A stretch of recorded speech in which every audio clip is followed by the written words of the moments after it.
Skepticism at its highest. Ooh, thank you. Because the media is too biased. I love a good smattering of applause. But can news organizations rebuild their tattered reputations? After that intro, no. Oh, yeah, sure. In what's being called a striking new study, the country's distrust in media may be stronger than previously thought. Which leads us to a brand new segment called... No, Sherlock. Sherlock is a British character, I believe, correct? Yes, anyway. He was a pervert, too. Holmes. A Gallup survey finds that half the country believes national news organizations intend to mislead, misinform, or persuade the public. If that news org is CNN, they might also try to grab your ass. Meanwhile, just 25% think those companies aren't out to mislead people. Those are the same people who would like more information about their car's extended warranty. Meanwhile, 23% didn't agree or disagree either way. They thought they were doing a puzzle. That's funny. Shut up, people. Researchers claim the findings show there's a deep distrust that goes beyond the basic processes of journalism. Added one quote, Americans don't seem to think that the national news organizations care about the overall impact of their reporting on society. No shocker there. CNN had a show called Reliable Sources, and the only source the host relied on was the one pumping him full of sour cream and bacon bits. Never over. No, never over, is it? So the media's a bunch of fakers. Who could have seen this coming? It's the fake news. Oh, you have a lot of people there. Fake news. And the press, the fake news never asks about it. With the fake news media, fake news, and the fake news media, you know, the fake news media won't cover it.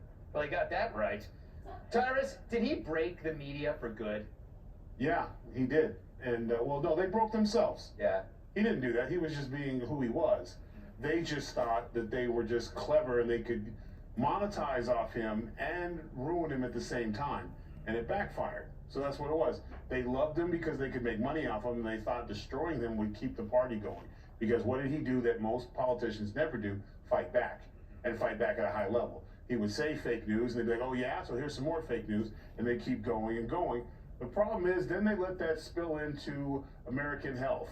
And during the pandemic, they just kept fake newsing away, telling us brilliant gems like you have to wear masks outside by yourself.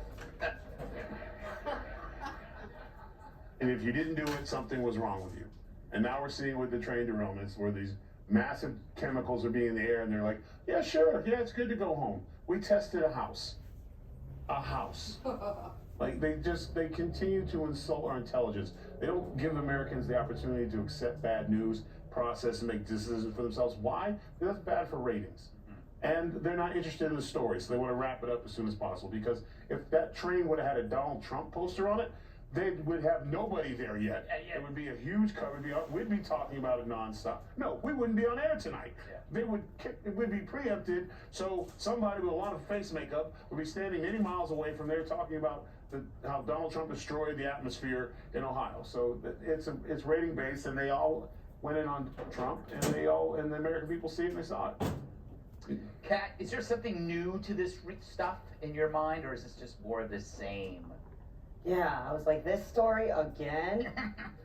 But the thing is, apparently, the media doesn't notice that because they're still doing all of the same stuff. And I guess I maybe was stupid to not get in on the grift. Yeah. Being a libertarian, yeah, that pays.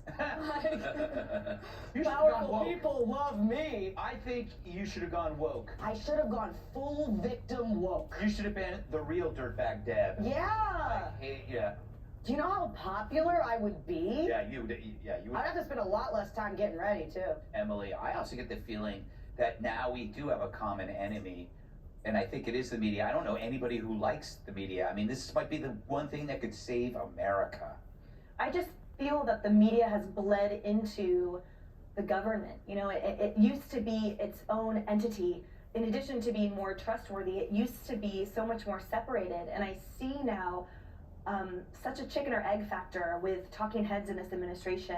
You know, we saw the lies that, you know, Tyrus was talking about. We saw those lies amplified just last week, right? We saw sitting Congress people testify in that House hearing how they were all lies when everything wasn't a lie. So that narrative is still being pushed by people who are in significant lawmaking power, and that's why, you know, when that train is derailed, it's not just the media that is downplaying it. Let's say it's at the behest of the government. It's at the behest of elected officials and people in really powerful positions. I don't see this ending unless we have a total overhaul in this upcoming election. Or kill it all, Emily. Kill it all.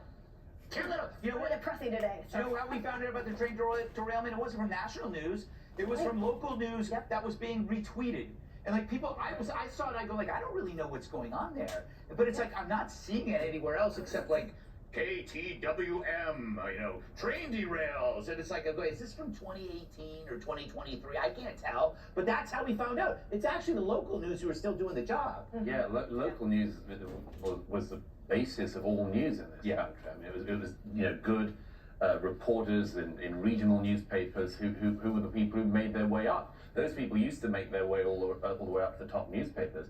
But now these places are filled with, I mean, I did a debate the other week in Canada against Michelle Goldberg of the New York Times. Oh, she's terrible. I listed the lies of her newspaper to her face. She didn't bother to come back on any of them, but she made up a new lie on stage. And her colleague, who had Malcolm Gladwell, total fraud, he decided to claim that Matt Taibbi, who was with me on my side of the debate, was a white supremacist. Yes. And it struck me that Matt Taibbi was a rather bad white supremacist. But that's what they do, and everyone can see it now. And they saw it that evening. You can see it daily.